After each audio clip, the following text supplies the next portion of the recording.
Bem, meus amigos, boa tarde a todos. Hoje, dia 7 de outubro de 2021, estamos aqui na Sociedade de Estudos Espírita Francisco de Assis. Eu sei que nós temos aqui 10 pessoas, mas tem uma que eu não estou vendo. Então, eu estou vendo a Ana Constantina, Eloá, Carmen Matos, Jorge, Iraci, Ana Brito, Denise e Deine, e tem mais uma pessoa. Quem tiver aí, fale, porque eu não estou conseguindo ver quem é a 10ª pessoa que... Será que sou eu? É a Carmen Dolores? Sumiu daqui a Carmen Dolores. Aí ficou só... Boa tarde, gente. Então estamos todos nós aqui. Agora dá para ver todos. Agora, eu fazendo em grade assim, dá para eu ver a todos. Vocês estão vendo em grade ou estão vendo só a minha pessoa?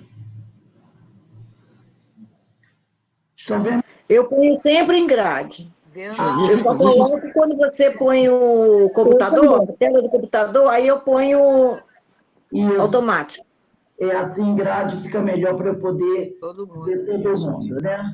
Mas quem quiser me ver em tela grande também pode, né, se quiser. Então tá, gente. Está na hora de nós começarmos nosso estudo. Eu vou pedir para a Carmen Matos fazer a nossa prece de abertura.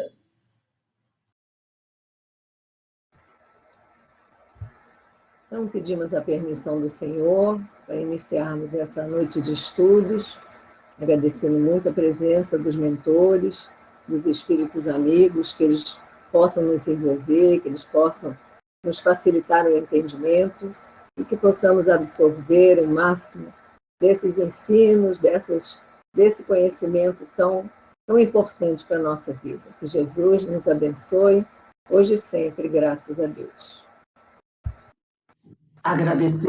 Agradecemos a companheira pela sua prece. E nesse horário, meus irmãos, é o horário, às quintas-feiras, 17 horas, que nós fazemos o estudo dessa obra, Diversidade dos Carismas, Teoria e Prática da Mediunidade, de Hermínio de Miranda. E nós estamos aqui estudando, né? O capítulo 1, que fala do médium, inclusão, desenvolvimento e exercício de suas faculdades. E hoje nós vamos começar a estudar o item 5. O item 5 tem por título Comportamento Padronizado, tá? Como nós sabemos, essa companheira aqui, ela tem o nome de Regina, quer dizer, um pseudônimo, um nome que Hermínio deu para ela, porque ele não quis colocar o nome da médium. Então, ele vai trazer também informações sobre essa médium no livro O Espírito, acho que é o Espírito e o Tempo, né? Essa outra obra dele.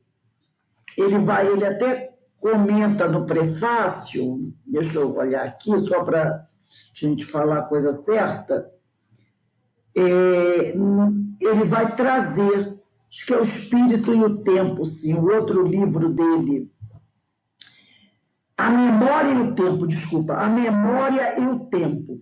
No livro A Memória e o Tempo, aonde eles vão abordar a questão da regressão de memória, ele fala sobre ela, Regina. Ele já vai ali nesse livro tocar no assunto, né? Como nós falamos, é uma trilogia, Diálogo com as Sombras, onde ele discute o problema da doutrinação. A Memória e o Tempo aborda o tema da regressão de memória. E em Diversidade dos Carismas, o tema é a mediunidade. Vai apresentar a Regina no livro A Memória e o Tempo, sempre usando esse mesmo pseudônimo. Então, nós estamos lá, estamos estudando o item 5 do capítulo 1 do livro Diversidade dos Carismas. E o item 5 inicia assim. O item 5 é comportamento padronizado. Enquanto isso agravava-se também a pressão do grupo sobre suas manifestações psicofônicas. Então, a gente vê que a companheira, Regina, ela estava sofrendo uma série de pressões. A coisa estava realmente muito complicada para ela, né? Realmente, parecia até, né, que era assim, um trabalho orquestrado para que ela não desse prosseguimento ao trabalho. E as coisas estavam muito difíceis para ela. Então, eles aqui agravava-se também a pressão do grupo. Não era só o doutrinador. Agora, o grupo também fazia pressão sobre ela, sobre suas manifestações psicofônicas, chamadas de incorporação, né? Sua mediunidade operava por desdobramento. Então, aqui, ela se via fora... eu vou continuar lendo aqui, depois. Ela se via fora do corpo físico. Então, olha só. Sua mediunidade operava por desdobramento e ela se via fora do corpo físico, tá? Então, ela sofria pressão do grupo sobre suas manifestações psicofônicas, chamadas de incorporação. Sua mediunidade operava por desdobramento. Só vou pedir a vocês um minutinho só, que eu preciso pegar uma coisinha aqui.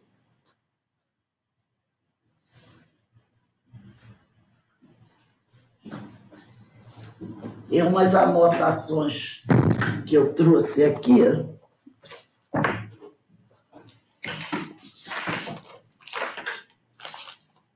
Que vai nos ajudar nos meus, como diz o outro, alfarrápios.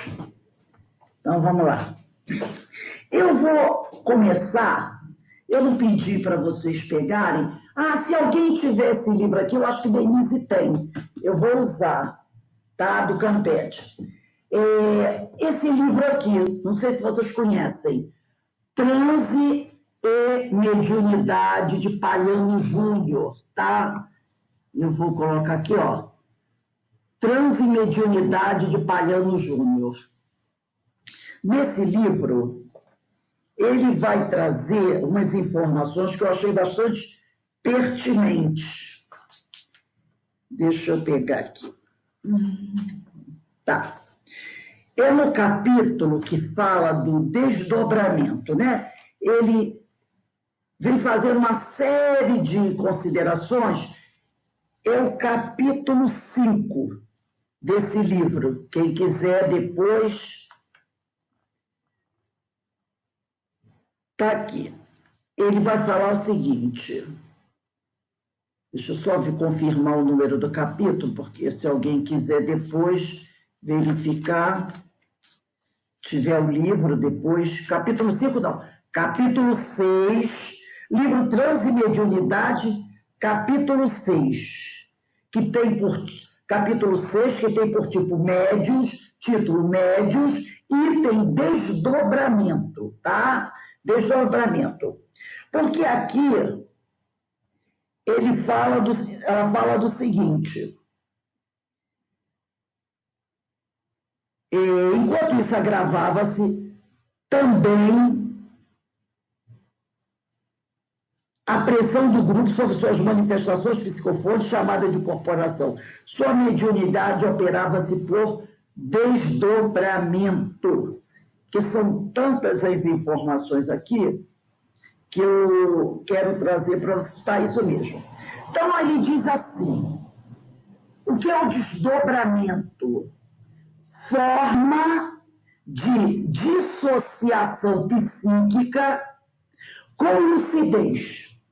Desdobramento, forma de dissociação psíquica com lucidez. Então, eu vou repetir a bibliografia. Livro Transe e Mediunidade, Palhano Júnior, capítulo 6, item desdobramento.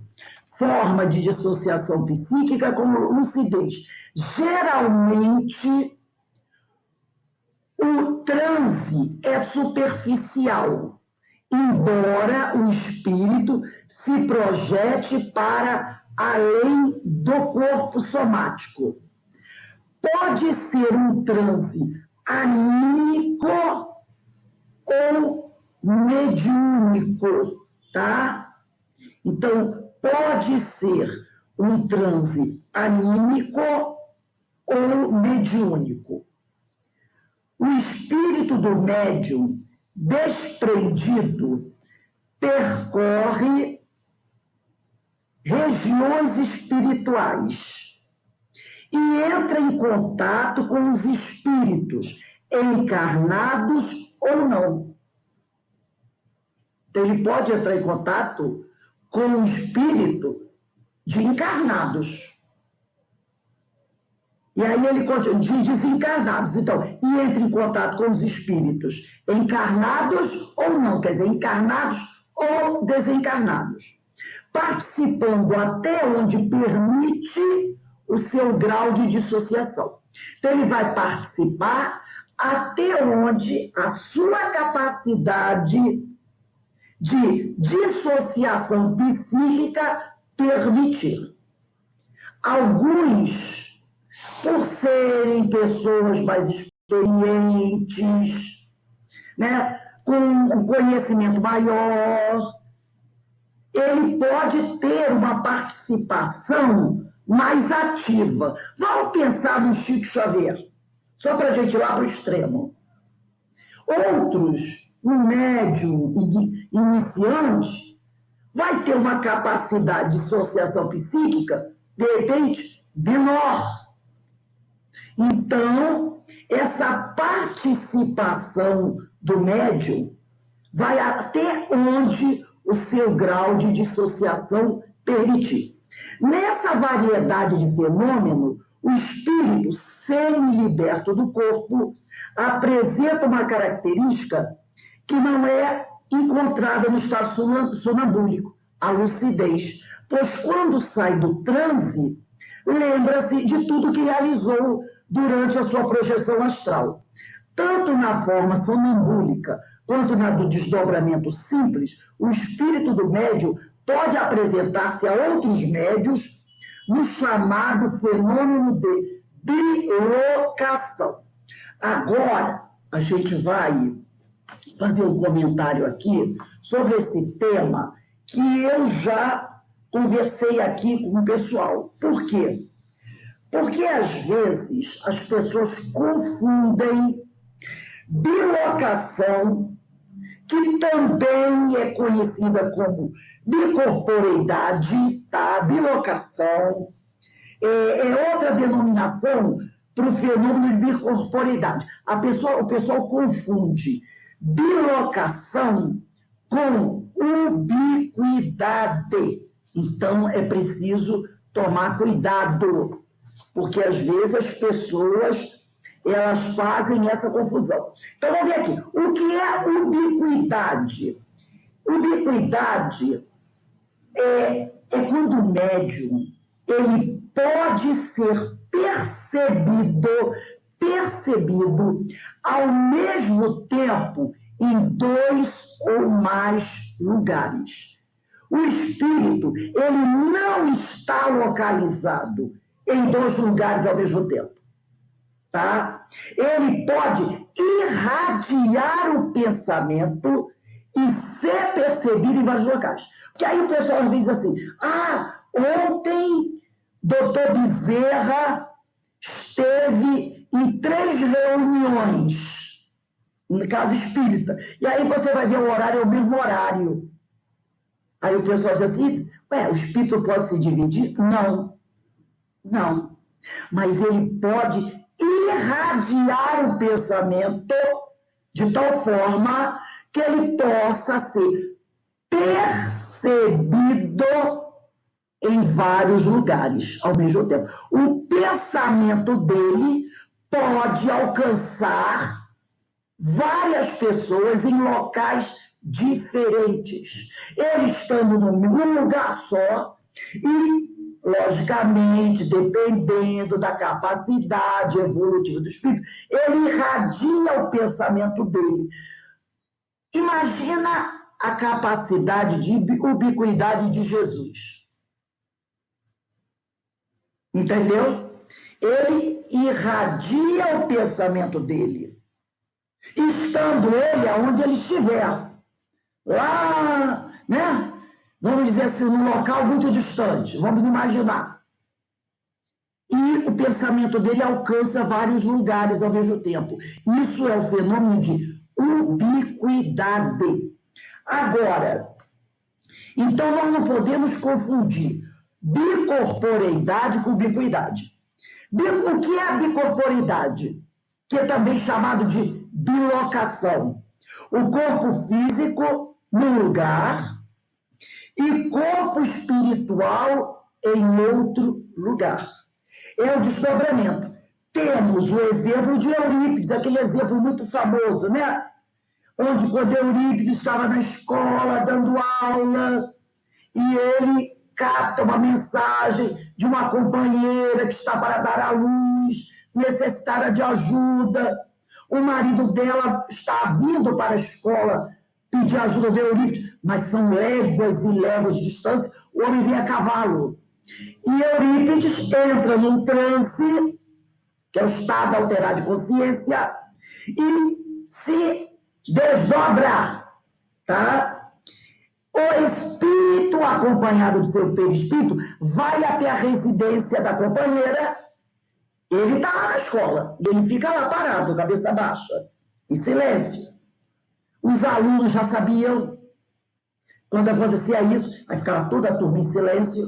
E chegando à casa da mulher, ele se materializa, faz o parto, atende, depois ele volta. Quando ele volta, dali a alguns tempo, o marido dela chega de cavalo. Isso lá, em 1920, 1930, tá, gente? E aí ele chegou lá, professor Eurípides, eu vim aqui buscar o senhor, para o senhor ir lá, porque Eurípides era como um médico, né, para aquele pessoal daquela região. Para ajudar minha mulher, ela teve medo, disse, não, meu amigo, não se preocupe não. Eu já estive lá, fiz o parto, e ela está bem. Aí o homem disse assim, mas como? Eu não encontrei com o senhor na estrada, como é que o senhor esteve lá? Ele disse, pode voltar para casa, está tudo bem. E o homem volta, e quando chega em casa, a mulher, ele encontra já a criança, ela, como é que você, o que aconteceu? Porque o professor Eurípides chegou aqui, fez o parto, tudo mais, né? E os alunos tanto sabiam disso que quando ele entrava nesse transe, se alguém batia a porta para procurar por ele, eles diziam assim, os alunos, aguarda um pouquinho, que o professor Eurípides saiu, volta já já. Porque ele sabia que ele... Então, isso é bicorporeidade. Isso é bilocação. Ele está no lugar, mas ele entra no processo de desdobramento e ele vai. Mas o corpo está aqui. Tá? Ele não se divide. E a ubiquidade é quando o espírito pode irradiar o pensamento, tá? Porque tem muitas pessoas que acreditam que o espírito se divide, mas nós já aprendemos isso. O espírito foi criado por Deus simples. Simples quer dizer o quê? Uno. É ignorante. Ignorante o quê? Por não saber. Uno quer dizer, ele não se divide. É um todo. Esse é o simples, tá? Então, continuando aqui. Então, vou ler voltar um pouquinho. Tanto na forma sonambúlica quanto na do desdobramento simples, o espírito do médium pode apresentar-se a outros médios no chamado fenômeno de bilocação. Caso consiga materializar-se, olha o caso aí do Eurípides, fica caracterizado o fenômeno de bicorporeidade. Por quê? Dois corpos. Corpo físico, que ficou na escola, e o outro corpo que se materializou onde quer que ele estivesse. No caso do Eurípides, na casa da paciente. Bicorporeidade, né? Dois corpos. Por tratar-se, continua palhando, de dissociação psíquica, que põe em perigo a constituição psicológica do médium pela facilidade com que apresenta a dissociação psicossomática, o que, de certo modo, possibilita a intervenção dos espíritos inferiores Por que é tão importante a questão da moralização do médium? Porque num momento desse, ele pode ser alcançado, tá? Com mais facilidade. E espíritos inferiores podem intervir, caso o médium não seja portador de elevada estatura moral. Essas modalidades mediúnicas devem ser praticadas. Foi a Aninha, se eu não me engano, Ana Brito, que fez essa pergunta semana passada. Sob rigorosa disciplina, tá? Ou devem ser praticados sob o controle de um grupo mediúnico idôneo. Olha a importância do trabalho da Casa Espírita. Se eu não me engano, foi Ana que perguntou isso, né, Ana Brito? Semana passada. Então, ele deve ser praticada sob o controle de um grupo mediúnico idôneo que trabalhe sob rigorosa disciplina e que siga metodologia eficiente com equilíbrio e segurança na utilização da energia psíquica, tá? E aí, o capítulo 4 aqui desse livro também, ele vai fazer um outro comentário, onde ele vai dizer assim, ó, ele vai contar que tem um autor, esse autor, Jaime Servino, esse livro aqui, ó, quem quiser, daqueles livros antigos publicados pela FEB, chama-se Além do Inconsciente, de Jaime Servino. A primeira edição foi publicada em 1968, tá? É o que o pessoal chama aí os clássicos, né? Em 1968. Tá aqui quem quiser, ó. Jaime, Além do Inconsciente, Jaime Servinho, na realidade é Servinho, tá? Publicação da FEB. No capítulo 4 desse livro, ele diz assim: Jaime Servinho, em sua obra Além do Inconsciente, fez um estudo interessante sobre o transe, e é importante que seja lembrado aqui com algumas atualizações. Disse ele: há um estado especial entre a vigília e o sono que, de alguma sorte, abre as portas da subconsciência, que ele chama de o transe, né? Então, ele diz assim, aí ele vai dizer mais, ele vai continuar aqui. O profeta ou o feiticeiro foi sempre um estático, com os olhos fechados para este mundo e a alma perdida no outro. Ele faz essa colocação muito bonita, né? Então, a gente vê como é interessante quem tiver a oportunidade de estudar, ter esse livro Além do Inconsciente, fazer um estudo mais aprofundado sobre a questão do transe, né? Porque é algo que quem trabalha com mediunidade precisa conhecer. Então, esse livro do Serviço Além do Inconsciente, tem também aqui outras obras do Palhano Júnior. É legal, interessante a gente fazer um estudo para que a gente possa conhecer um pouco mais sobre esse tema, tá? Rose, temas que nos interessam. Pode falar. Você pode repetir qual é esse livro do Palhano Júnior que você está falando aí? Mediunidade, é esse aqui, ó. Transe e mediunidade. Tá? Tá. Então, esses assuntos, gente, são assuntos importantes. Estudar sobre o transe, como é que ele ocorre. Isso são coisas que nós que trabalhamos com a mediunidade devemos estudar. E esse livro, Além do Inconsciente, ele se aprofunda muito nisso. Muito mesmo, é muito interessante. Não deve ser um livro caro, que é desses livros antigos, que acredito que a Federação nem esteja publicando novamente, tá? Meu é capinha bem antiga mesmo, eu acho que não tem capa. Então, quem quiser, Jaime Servinho, Além do Consciente da FEB. Depois eu vou tirar foto, vou botar no grupo. Já que a gente está estudando sobre isso, é importante a gente ir se aprofundando, né? Até vou ver se tem PDF dele. Se tiver, eu mando para vocês. Então, vamos continuar aqui. Como eu falei, sua mediunidade, voltei ao livro do Diversidade dos Carismas. Sua mediunidade operava por desdobramento. Ela se via fora do corpo físico,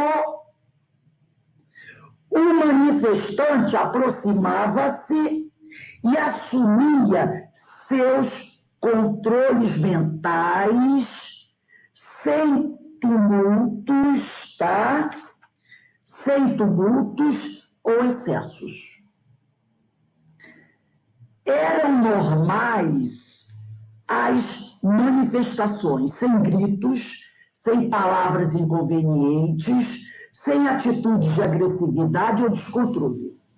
A entidade conseguia, contudo, expressar, a entidade, quer dizer, o espírito manifestante, conseguia, contudo, expressar adequadamente sua personalidade e seus conflitos, modulando a voz segundo suas emoções e gesticulando moderadamente com naturalidade. Então a gente percebe que ela tinha todo o controle. Ela tinha todo o controle. Nós falamos sobre isso na aula passada, lembra? Apesar de ter um conhecimento atual da doutrina bem incipiente, ela tinha todo esse controle, essa educação moral, né? Mostrando que esse contato com a mediunidade, para ela, não era coisa dessa vida apenas. Nós falamos sobre isso na aula passada. Eram normais as manifestações, como eu falei, né? O problema, porém, é que elas, quer dizer, os espíritos manifestantes, elas, as entidades, como ele coloca aqui, não aceitavam prontamente a doutrinação dos dirigentes incumbidos de lhes falarem. Esse era o grande problema. Ela dava a comunicação, o espírito se aproximava dela, tá? Começava a dar a sua comunicação, mas os dialogadores, os doutrinadores, não conseguiam ter o mesmo controle que ela. E os espíritos não aceitavam prontamente a doutrinação dos dirigentes incumbidos de falarem. Então, os espíritos pelos quais, né, que vinham receber a orientação através dela, não, apesar de fazer aquilo com maior tranquilidade, como ela fazia, na hora da conversa com os médios, dialogadores ou doutrinadores, a coisa não fluía bem, com tranquilidade. Porque os espíritos não aceitavam prontamente a doutrinação dos dirigentes incumbidos de falarem. Não se sujeitavam passivamente a esperar obediência e concordância. Porque aquela casa, eles acreditavam que bastava que eles dissessem é assim, assado para o espírito dissesse sim, senhor, não, senhor, sim, senhor, não, senhor. Então, eles acreditavam que eles tinham, né, com o poder deles, da palavra, que eles podiam controlar os espíritos, entre aspas, pela força, e eles iam obedecer prontamente, sem questionar, sem se insurgir contra o pensamento deles. Como se os espíritos fossem aquelas crianças pequenininhas, que o pai, a mãe, a avó dizem assim, faz assim, e a criança faz, como se fizesse mesmo, né?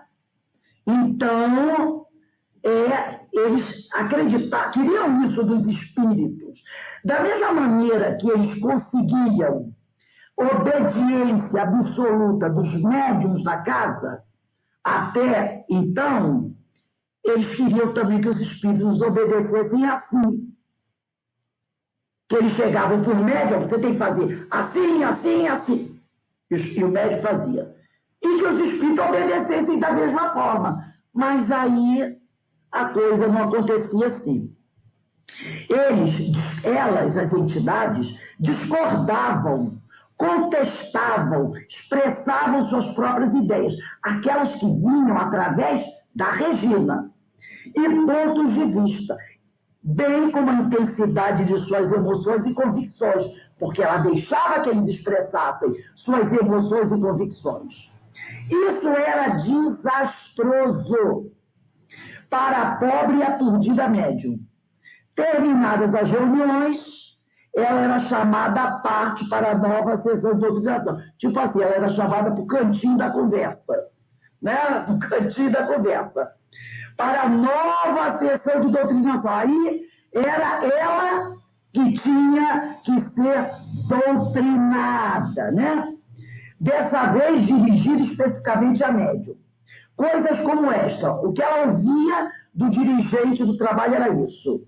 Se o médium não é rouco ou gago, o espírito não pode falar com voz rouca ou gaguejar.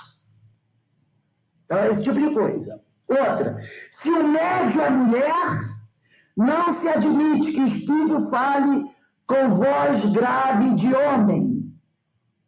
Olha só. Se o médium é mulher, não se admite que o espírito fale com voz grave de homem. Percebe o detalhe? Se o médium é mulher, o espírito tem que falar com mulher. Mas se é homem... Aí continua.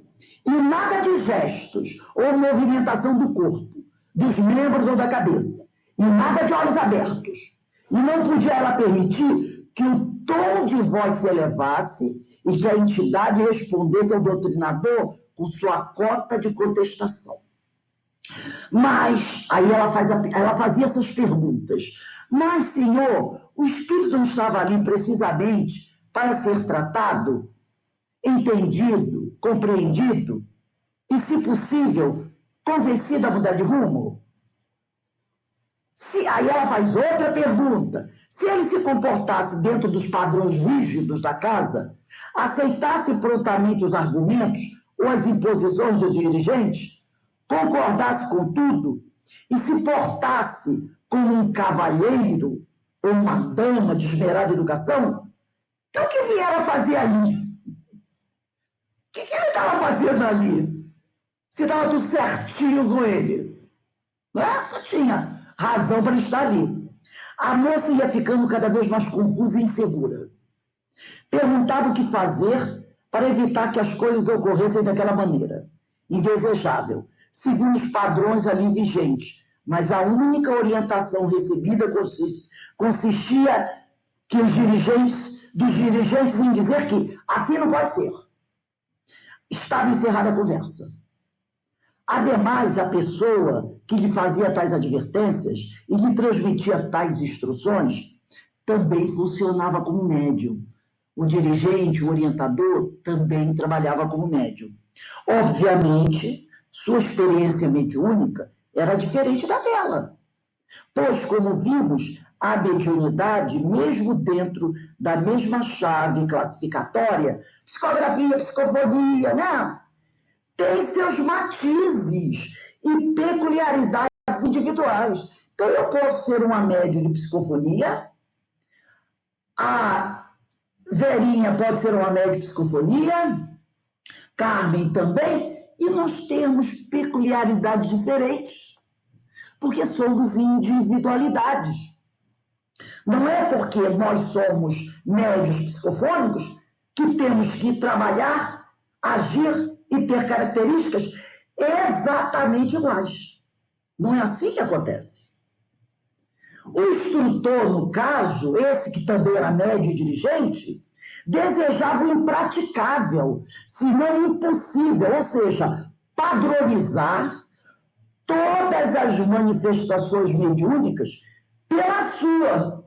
Então, ele era o modelo de ideal. E todo mundo tinha que trabalhar exatamente igual a ele. Percebeu a dificuldade que ela estava enfrentando?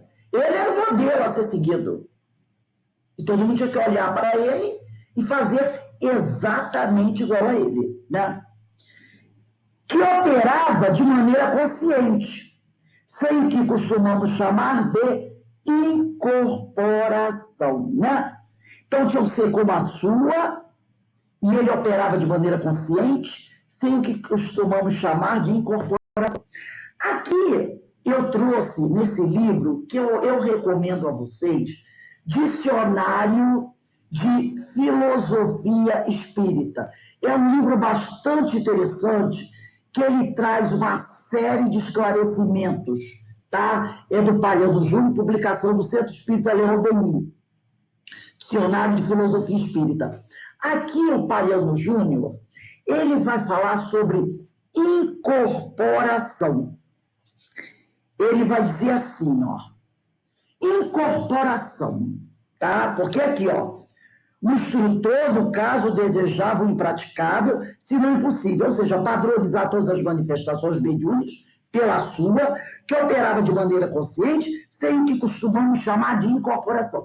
O que é incorporação? Palhano diz assim, primeiro, é um termo inadequado. Incorporação.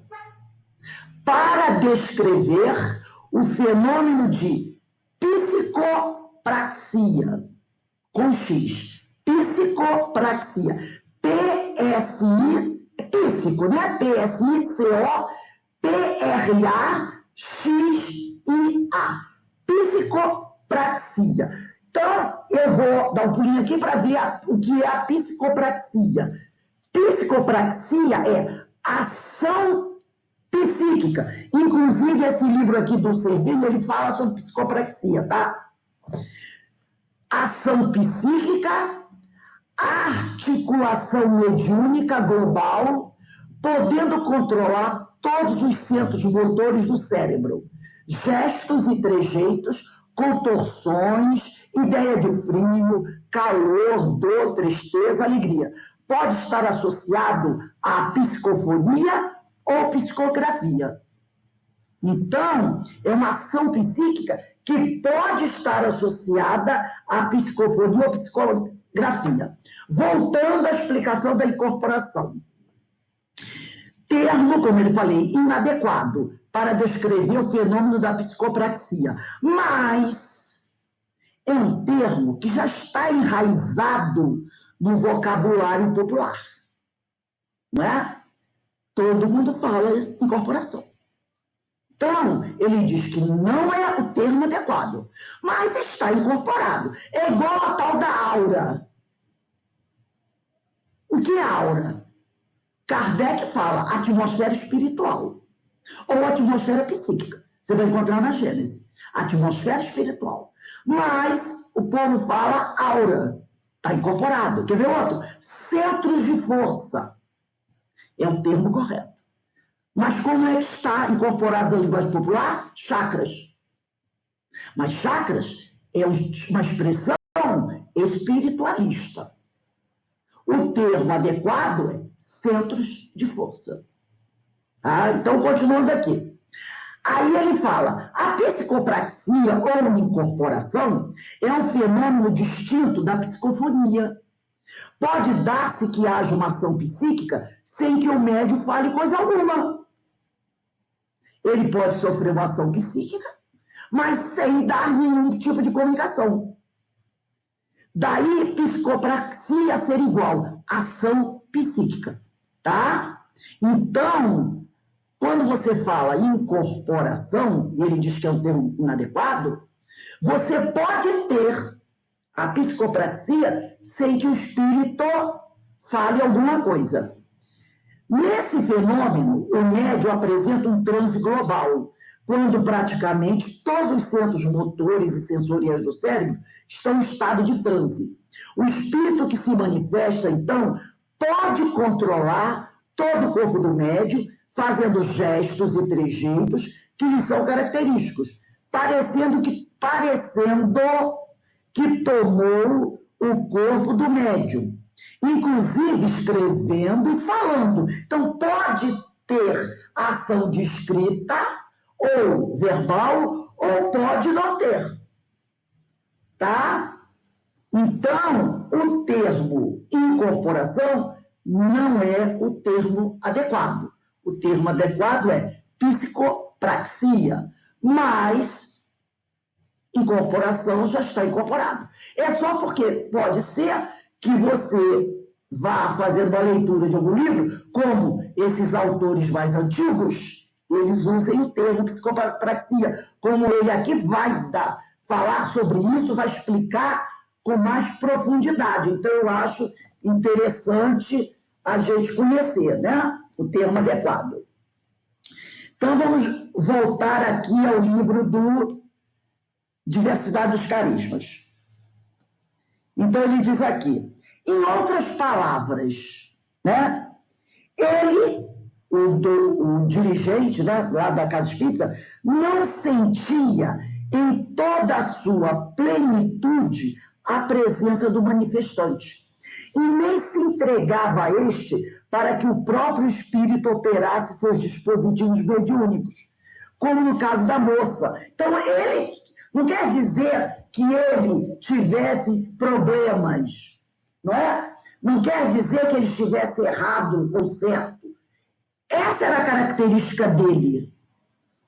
Era a característica dele, tá? Ela tinha a dela e ele tinha as características dele. Não que as manifestações, por seu intermédio do dirigente, ficassem automaticamente sob suspeição, mas eram diferentes características de sua personalidade mediúnica, tanto dele como dela. Então, por exemplo, quem tiver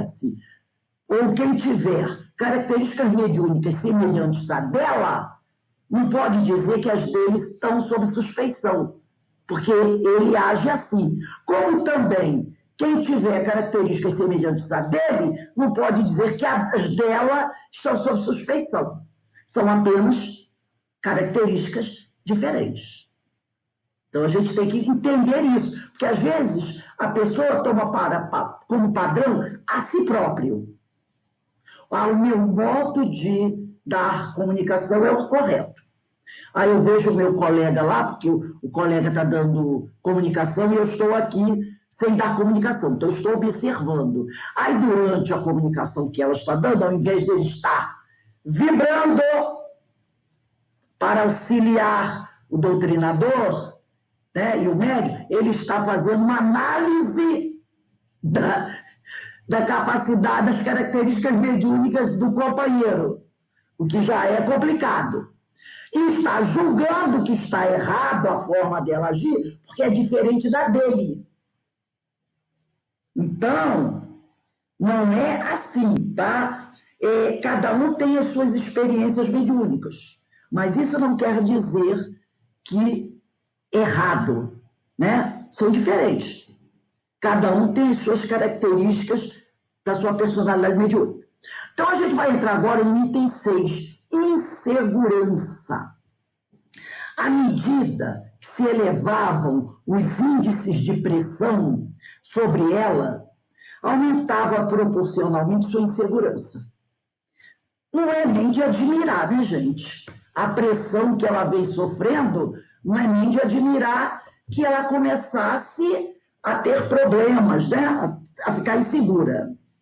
No exercício da psicografia, tentava, consciente ou inconscientemente, bloquear as assinaturas, aquelas que causavam suspeitas, o que parece ter conseguido. Ou as próprias entidades, quer dizer, os espíritos, resolveram deixar de assinar para não lhe criar dificuldades. Será que ela conseguiu isso? Bloquear, ou as próprias espíritos resolveram não assinar? O certo é que as mensagens continuavam a vir, com textos aceitáveis, doutrinariamente boas e sempre filtradas no crivo da crítica, como convém, aliás, mas sem assinaturas comprometedoras. Esse era interessante. Quando eles analisavam a mensagem, era doutrinariamente aceitável. O que eles não aceitavam era assinatura. Aí a gente vê como nós, muitas vezes, nos prendemos aos penduricalhos. Porta, e já até estudamos isso, né? No Pentateuco. Pode ser que aquele espírito que assinou não fosse realmente aquela personalidade, mas tivesse autorização do espírito para colocar sua assinatura. famoso procurador, vamos dizer assim. Entendeu? Pode ser. De repente está lá, Bezerra de Menezes. Doutor Bezerra autorizou aquele espírito a assinar por ele. Por quê? Conhece o espírito. Sabe que é o espírito que não vai falar besteira. Está sob sua orientação. Então, pode botar meu nome aí. Não precisa ser o doutor Bezerra, mas pode ser o espírito com autorização para assinar. Mas o pessoal, em vez de focar no conteúdo da mensagem, eles focavam no que não era relevante, a assinatura. E o conteúdo da mensagem era bom. Então descartava-se a mensagem porque a assinatura não estava à altura daquela médium. E nós vimos na aula passada que Kardec cansou de fazer isso. Receber mensagens do Espírito, a verdade, por médios diferentes, como nós vimos no livro Obras Póstumas. Porque justamente ele queria verificar se os médiuns estavam bem preparados. Então, ele recebe, nós vimos, senhorita Butan, lembra? Senhorita Alice e uma outra que eu esqueci o nome. 3 médios diferentes recebendo mensagem de a verdade, que era o orientador dele. E se o codificador fazia isso? E ele fazia muitas vezes propositadamente. Não tinha, isso é para aquela ideia, não existe, né? Esse espírito é daquele médio, só aquele médio que recebe a mensagem. Kardec fazia isso várias vezes. Recebia a mensagem do espírito, a verdade, por médiuns diferentes. Né? E as médiuns eram médios que eram ali. Muitas delas eram até jovens ainda, muito jovens. Então, vamos lá. Contudo, à medida que a mensagem ia chegando, inclusive ele diz aqui, o certo é que as mensagens continuavam a vir com textos aceitáveis, doutrinariamente boas e sempre filtradas no crivo da crítica. E aí o Hermínio diz aqui, como convém, aliás. Então ele está dizendo aqui que as mensagens que nós recebermos do plano espiritual devem ser filtradas no crivo da crítica, quer dizer, precisam ser analisadas. E os espíritos não vão ficar melindrados, nem chateadinhos com isso. Pelo contrário, eles até recomendam. Eles recomendam isso. Analise com muito critério o que vier do plano espiritual antes de dar publicação. Tá? Ele diz aqui que isso realmente era o certo, mas, no caso, sem assinaturas comprometedoras, porque elas não tinham mais. Contudo, à medida que a mensagem ia chegando ao fim, a médium mantinha-se em estado semiconsciente. Era sempre um momento de tensão e expectativa. Ela ficava nervosa, o coração acelerado, preocupada, com medo do nome que pudesse ser grafado. Imagina a tortura que ela passava, né, gente? Dos trabalhos de psicofonia, ia para a mesa mediúnica literalmente aterrada, com receio de que a entidade manifestante pudesse dizer ou fazer. Então era um momento de terror. Vai que esse espírito vai dizer alguma coisa que eles não querem ouvir. Olha o medo que ela ficava, né? Evidentemente que essas emoções, temores e angústias criavam um clima psicológico negativo e inadequado às manifestações, o que contribuía para agravar as tensões e a insegurança do médium. Mas o que fazer Como mudar a situação para a qual ela não via remédios e não recebia instruções precisas de quem estava incumbido de orientá-la? A única coisa que eles diziam é: assim não pode ser, né? Pois não procurara integrar-se no movimento espírita precisamente para entender o que se passava com ela e como canalizar suas faculdades para a tarefa do bem. Afinal, ela entrou para o movimento para aprender como usar a mediunidade dela e canalizar para o bem, né? E não para passar por esse terror todo que ela estava passando. Será que estava sendo rejeitada pelas estruturas do espiritismo e não admitia essa difícil e incompreensível realidade? Afinal de contas, desde que buscaram o primeiro contato com o movimento, entraram em zona de turbulência. Em vez de alcançar a tranquilidade e o equilíbrio, encontraram o verdadeiro inferno, né? E continuava a voar em agitadas camadas atmosféricas, pondo em risco a nave e sua única tripulante. Então, elas começavam a pôr em risco, tá, a própria mente dela. A própria mente dela, né? Ninguém vinha dizer-lhe como controlar a instrumentação que havia sido colocada à sua disposição. Tinha, obviamente, uma tarefa ali, mas como levá-la a bom termo se continuava como que perdida, voando sem rumo, sem saber o que fazer, como aterrissar. O teto era baixo, o voo cego, e os horizontes pareciam impenetráveis e ameaçadores nas suas escuras tonalidades. Aí eu me lembro aqui, aquele piloto de avião que, de repente, tem um problema durante um voo e precisa voar, é o famoso voo cego, né? Aí a coisa complica. O voo cego, se eu não estiver enganado, é quando ele deixa de seguir, quando os instrumentos, não é isso, Jorge? Quando ele não pode mais, deu problema ali, né? E ele não pode mais seguir os instrumentos, não é isso? O voo cego.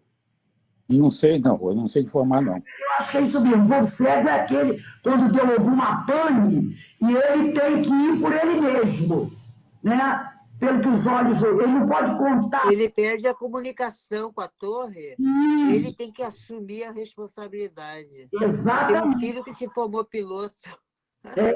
Ele não pode mais, não tem mais. Porque a torre vai dizer para ele, sobe tantos metros, né? Desce tantos metros, e ele não tem mais essa comunicação. E aí ele vai na intuição dele, na experiência dele, né? É o voo cego. Longe de perceber qualquer saída para a luz, ela sentia que voava para o centro de uma tormenta, maior ainda do que aquela da qual estava tentando escapar. É que os problemas e dificuldades com os dirigentes do grupo agravavam-se com a passagem das semanas. Se antes os fenômenos eram incompreensíveis, passaram a ser traumáticos. Ela sentia-se desequilibrada, emocionalmente estável, temendo a própria mediunidade, o que se suscitou nela o mecanismo bloqueador. Ela passou a bloquear tudo. Esse outro livro aqui, também do Palhano Júnior, chamado Obsessão, tá? Obsessão Palhano Júnior. É da mesma série Transe e Mediunidade, tá? Ele vai fazer, no capítulo 28, ele vai falar sobre mediunidade bloqueada, mas ele vai trazer vários casos, que eu não vou ler aqui. Tem vários casos. Tem casos de obsessão e outras coisas mais, tá? Onde a mediunidade será bloqueada. Porque ele trata do assunto e depois ele exemplifica em casos, tá? E ele vai falar aqui sobre a mediunidade bloqueada, não especificamente dela, mas no aspecto geral. Ele diz assim, certas preocupações humanas são colocadas por alguns como prioridade máximas. Então, às vezes, o médium, não estamos nos referindo aqui ao caso da Regina, em especial, tá? Falando de um aspecto geral. O médium, muitas vezes, coloca certas preocupações do dia a dia dele como prioridades máximas, deixando tudo mais para segundo plano, bloqueando certas tendências e talentos que seriam muito úteis para a vida de relação e para as atividades da vida. As suas mentes abarrotadas de ansiedades, aí até a Regina está passando por isso, né? E preocupações desmedidas, esquecem obrigações assumidas. E o tempo passa sem cumprirem seus objetivos da Terra. Então, a própria criatura, por atrair para si preocupações desmedidas das suas questões a ver de família, de trabalho, torna essas preocupações prioridades máximas. E com isso ela vai deixando para o segundo plano, no caso, a sua mediunidade. A própria criatura vai bloqueando, porque aí entra, eu até diria que a autoobsessão também, né? Entraria a autoobsessão também. A pessoa vai absorvendo, deixando que essas questões dominem a sua mente, tá? Deixando tudo para segundo plano, aí começa a bloquear certas tendências e talentos que seriam muito úteis, tá? E as suas mentes abarrotadas de ansiedade e preocupações desmedidas vão deixando de lado as obrigações assumidas e o tempo passa sem cumprirem aquelas obrigações que elas teriam, né? Como ela disse aqui, ela se sentia tão desequilibrada, emocionalmente estável, temendo a própria mediunidade, o que citou nela um mecanismo bloqueador. Criou-se, com isso, um círculo vicioso.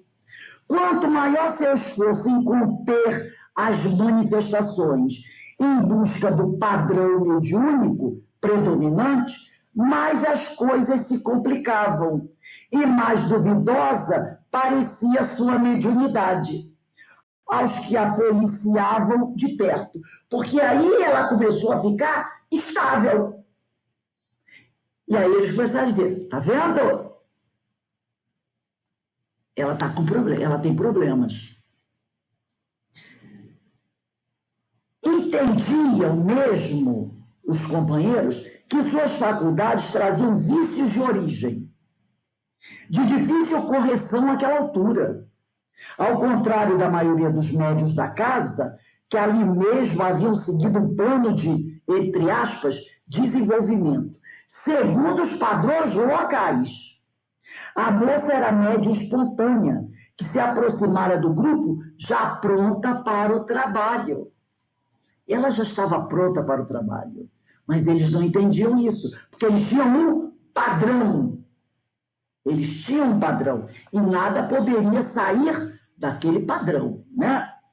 Com algum conhecimento doutrinário, e continuava a estudar assiduamente a doutrina, e com experiência de anos de convivência com extensa faixa de fenômenos. A mediunidade era, a seu ver, uma faculdade natural, espontânea, sem artifícios ou temores para ela. Uma função psicossomática como respirar, ver, falar, metabolizar os alimentos e assim por diante. Para ela era uma coisa natural,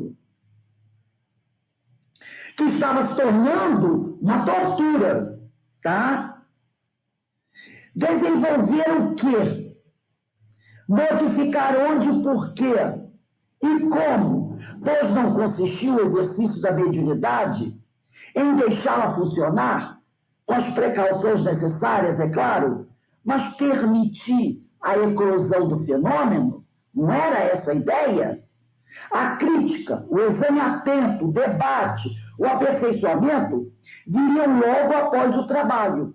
Esse trabalho educativo, no entanto, precisava ser conduzido com serenidade, compreensão, sensibilidade e tato. Em qualquer atividade humana, a crítica é desejável, mas precisa ser inteligente, construtiva, sensata. Tá? Então, como nós vimos, o médium precisa desenvolver a sua mediunidade através do exercício e educar-se moralmente. No caso, ela estava preparada. Ela já tinha esse desenvolvimento. E ela já tinha também educação moral. Era só, não é? Ir acertando uma coisinha aqui, uma coisinha ali, porque sempre tem alguma coisa do que melhorar. Era aprofundar o conhecimento doutrinário, mas ela não, ela sofreu um ataque terrível. Então não houve ninguém na casa espírita com capacidade suficiente para perceber isso. Isso ali não acontecia, justamente, né? Essa atitude inteligente, construtiva e sensata, ali não acontecia. Portanto, não houve condição de dar continuidade ao trabalho a que ela se propunha. E, novamente, sentiu-se ela desamparada e confusa. Então, ela não conseguiu realizar a tarefa que precisava realizar. Então, a gente vê aqui quanto é importante a preparação daqueles que estão na casa. Primeiro, eu acho fundamental, a humildade. A humildade, tá? Dos que dirigem o trabalho, de não se perceber que é alguém superior. Eu acho a humildade fundamental nesse caso. De não se colocar como dirigente da casa, como modelo. Nem o doutrinador, nem aqueles médios, porque no grupo sempre tem o médium, os médios mais antigos, mais experientes, e os médios que estão chegando. Então, aqueles que muitas vezes, o problema não é nem da direção da casa, nem do doutrinador, às vezes é até dos médios. Aquele médium mais antigo, muitas vezes, se coloca como estrela. E aí, ele quer se mostrar ali como o exemplo a ser seguido pelo novato. Então, eu acho que a humildade tem que estar acima de tudo aí. E o estudo, o conhecimento da doutrina, para estudar o pensamento de Kardec. Olha quanta coisa nós vimos aqui que Kardec não estabeleceu. Muito pelo contrário, agindo contrário, falta de conhecimento, falta de estudo. Está sempre aberto, né? Para receber bem o companheiro, analisar, perceber as características do companheiro, dar aquela orientação, estimular, porque normalmente aquele médium que vem chegando a casa, ele fica um pouco inseguro. É igual o aluno que chega da escola depois do ano letivo iniciado. Tem uns não, tem uns que logo, né? Ali se adequa ali da turma numa boa. Mas tem aluno que fica, né? Já pensou, as aulas começaram em fevereiro, o cara entrou em abril. Os grupinhos já se formaram na sala de aula e entra um elemento novo. Ele se sente deslocado. Assim é com aquele que está chegando. Então, cabe ao grupo, né, envolver o companheiro, deixar o companheiro tranquilo, não ficar criticando. Então, para que tudo vá funcionando tranquilamente. Então, o que o Hermínio traz aqui para a gente, isso aqui é muito importante. Muitos médiuns abandonaram o trabalho mediúnico por causa desse tipo de situação. Muitos doutrinadores também tiveram dificuldade até pegar o ritmo mesmo, porque tinha aquela famosa crítica, sem o cuidado, a serenidade de conversar, orientar. Então, tudo isso é importante. E isso que o Hermínio está nos trazendo é importantíssimo.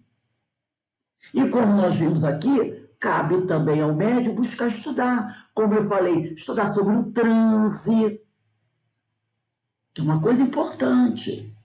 Saber como esse transe funciona, como nós vamos ver futuramente aqui, nós vamos falar sobre esse transe anímico, esse transe mediúnico, como é que eles funcionam.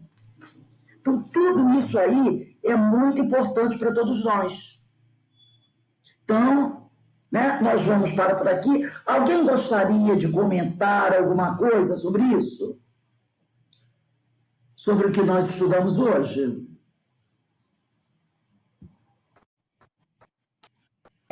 Eu achei interessante essa questão, quando você falou eu acho que foi do Palhano Júnior, sobre desdobramento, sobre essa questão da irradiação, que a gente acaba fazendo confusão com Eurípides Barçanufo, que acha que todo desdobramento é igual ao Eurípides Barçanufo, né? E a questão que a gente até duvida como é que pode Bezerra de Menezes dar comunicação em vários centros espíritas ao mesmo tempo e tudo, a questão da irradiação que trouxe para mim essa reflexão diferente, né? O Rose.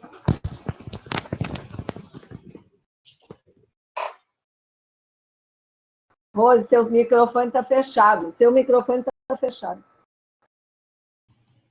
Por isso é importante a gente estudando, porque aí a gente vai conhecendo um pouco mais, entendeu? É a questão, tudo bem que não nem nada terrível, mas a questão da nomenclatura, entendeu? A gente conhecer a nomenclatura adequada.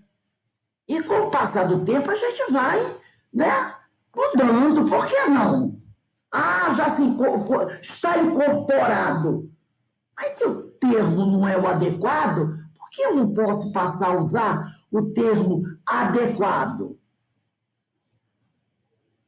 A pessoa vai dizer, mas para quê? Porque é o certo. Psicopraxia. É o certo. Por que eu vou ficar falando chakra? Se eu não posso falar centros de força? Por que eu vou ficar falando aura? Por que eu não posso falar de atmosfera espiritual? Entendeu? É assim que a gente vai se educando. Kardec, em nenhum momento, falou de aura. Jamais falou de chakras. Entendeu? Vai falar de atmosfera espiritual. Então, por que nós não podemos ir, por exemplo, o termo doutrinador, que vem sendo modificado? Começaram a falar, porque a palavra doutrinador, se a pessoa não tiver uma análise boa, ela vai entender o pedaleiro, que é doutrinar alguém. Entendeu? Pode ter, né? O entendimento é o famoso fazer a cabeça do popular, né? Que o pessoal usa por aí. Então, passaram para médium esclarecedor. Aí também começaram a surgir questões. Ao tempo, 10, 15 minutos. Será que em 10, 15 minutos eu consigo esclarecer alguém? E aí também entrou na questão do doutrinador. Eu sou médium esclarecedor. Opa! Vaidade, como diz naquele filme O Advogado do Diabo, vaidade, esse é o pecado que eu mais gosto. Então passaram para médium dialogador, porque aí não tem problema. Médium dialogador é o termo que atualmente estão usando mais, porque eu sou médium dialogador. Eu vou dialogar com o espírito. Não quer dizer que eu vá conseguir esclarecê-lo ou fazer com que ele mude de opinião com 5 minutos. Entendeu? E aí não deixa, também tem essa coisa, não deixa o médium, o doutrinador frustrado, Porque tem, né? Eu ouvi isso muitas vezes ao longo desses vários anos que eu trabalhei. Né? Às vezes o doutrinador vinha depois conversar, eu fiquei triste. Às vezes ele ia conversar com um espírito, né? Um espírito bastante, com aquela posição muito firme, né? Das suas convicções. E ele dizia depois, ao final do trabalho, fiquei triste quando eu fiz aquela doutrinação. Eu disse, por quê? Porque eu não consegui mudar a opinião dele. E eu olhava e disse assim, mas quem disse que é nossa função mudar a opinião de alguém? Não é? Criatura é que tem que, como diz lá, né, ir caindo em si, vai aproveitar o que ela ouviu, se for para ela interessante, porque ela tem o livre-arbítrio de não aceitar.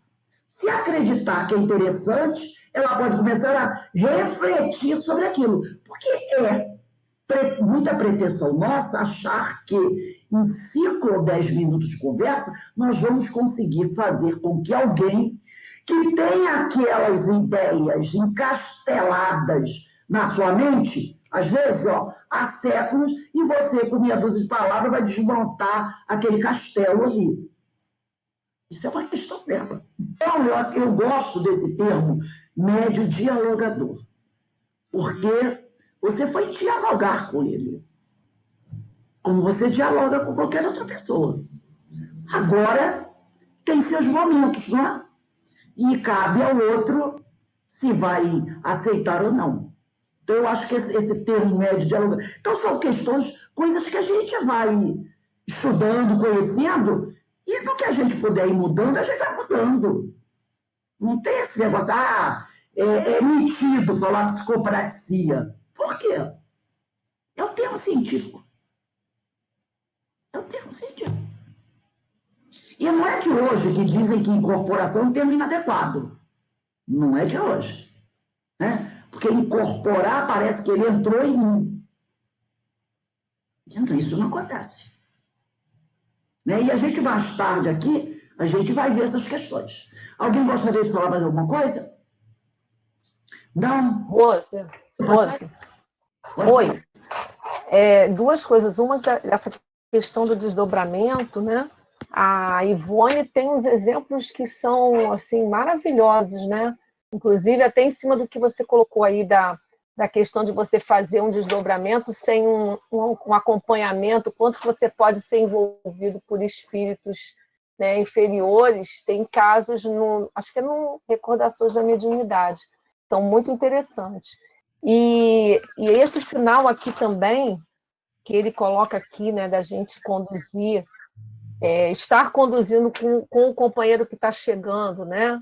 Eu acho que não é só porque está chegando, não, acho que para todos nós o tempo todo, porque nós ainda somos muito principiantes, né? Nesse trabalho, estamos aprendendo ainda. E quando ele diz assim, conduzir com serenidade, essa sensibilidade, esse tato, né? É algo que a gente precisa aprender muito a lidar com isso. Trabalhar em grupo, né? Com humildade, porque mesmo não existe novato e antigo, porque, na verdade, todos nós assim somos muito principiantes no trabalho. Está sempre tendo alguma coisa nova, e como ela bem colocou aqui, né? Quantas situações diversas, né? E como a mediunidade é muito particular, né? Tem algumas peculiaridades. Então, cada vez que entra alguém novo, ele vai trazer alguma coisa que vai acrescentar, ou que vai mexer, com certeza, com o grupo. Mas é para isso mesmo, né? Então, assim, esse final aqui foi muito rico, né? E assim, gratidão mesmo por esse trabalho, né? Desse companheiro, esse estudo aqui, porque quantos de nós, a gente poderia aqui colocar as experiências, mas eu, assim, me encaixo muito porque eu cheguei na casa, lá no CEOI. Quando eu cheguei desesperadamente buscando estudo, porque eu caí numa situação dessas assim, e não queria de jeito nenhum ir para uma reunião mediúnica, eu só queria entender da mediunidade para saber lidar com ela na minha vida, mas não queria, tinha horror, ou então pavor de me imaginar de adentrar de novo numa reunião em função da experiência que eu tinha tido, que não foi agradável. Então, assim, essas obras e essas reflexões que nós estamos tendo aqui, independente de ir para a reunião mediúnica ou não, essa questão do tato, de saber se conduzir com o outro, de estar num grupo, porque muitos aqui não estão na reunião mediúnica, mas fazem parte da vida isso tudo, né? Com certeza. Inclusive, você falou da Ivone, eu fiquei lá com as minhas pulgas atrás da orelha, entendeu? Não vou dar spoiler, não, do que vem à frente, porque eu olhei isso assim, isso tem cara de Ivone, isso tem cara de Ivone. E a gente vai ver. Liga aí teu microfone. A Paula está falando? Não, né? Então, eu vi algumas coisas aqui que eu fiquei meio assim. Eu disse, tem cara de Ivone, porque se Ivone Pereira cair nessa casa espírita aqui, nossa senhora, no outro dia ela estava na porta da rua. Ela estava na porta da rua. Né? Quem conhece a história de Ivone, tinha ido embora já, não ficava mais de 24, mais de uma sessão. Então, vai ser muito interessante isso aqui, tá bom? Então, vamos dar uma paradinha aí, gente, 10 minutinhos, tá? Vamos agradecer a Deus pela oportunidade do aprendizado que Ele concede a cada um de nós, que nós possamos fazer bom uso sempre desse aprendizado, não só para nós, mas para todos aqueles que nos cercam e para aqueles com quem nós trabalhamos, e também porque muito disso aqui também serve para a nossa vida de relação, né? O nosso dia a dia, como a Ana Paula falou no final, da serenidade, do cuidado, do lidar com o outro, não é? Então, nós agradecemos muito a Deus por isso. Uma paradinha aí de 10 minutinhos, e 18h30 nós retornamos. Hoje nós vamos receber na nossa palestra de quinta-feira o nosso irmão Sérgio Daimon, que vai falar conosco do Evangelho segundo o Espiritismo, capítulo 13, itens 15 e 16. Sérgio Daimon é um amigo, assim, muito querido, né? Muito querido. Ele vai falar sobre não saiba a vossa mão esquerda, o que dá a vossa mão direita, e ele estará conosco às 19h40 para a nossa palestra. Então, vamos dar uma paradinha, se for 18h27, a gente retorna para os ensinos de Jesus.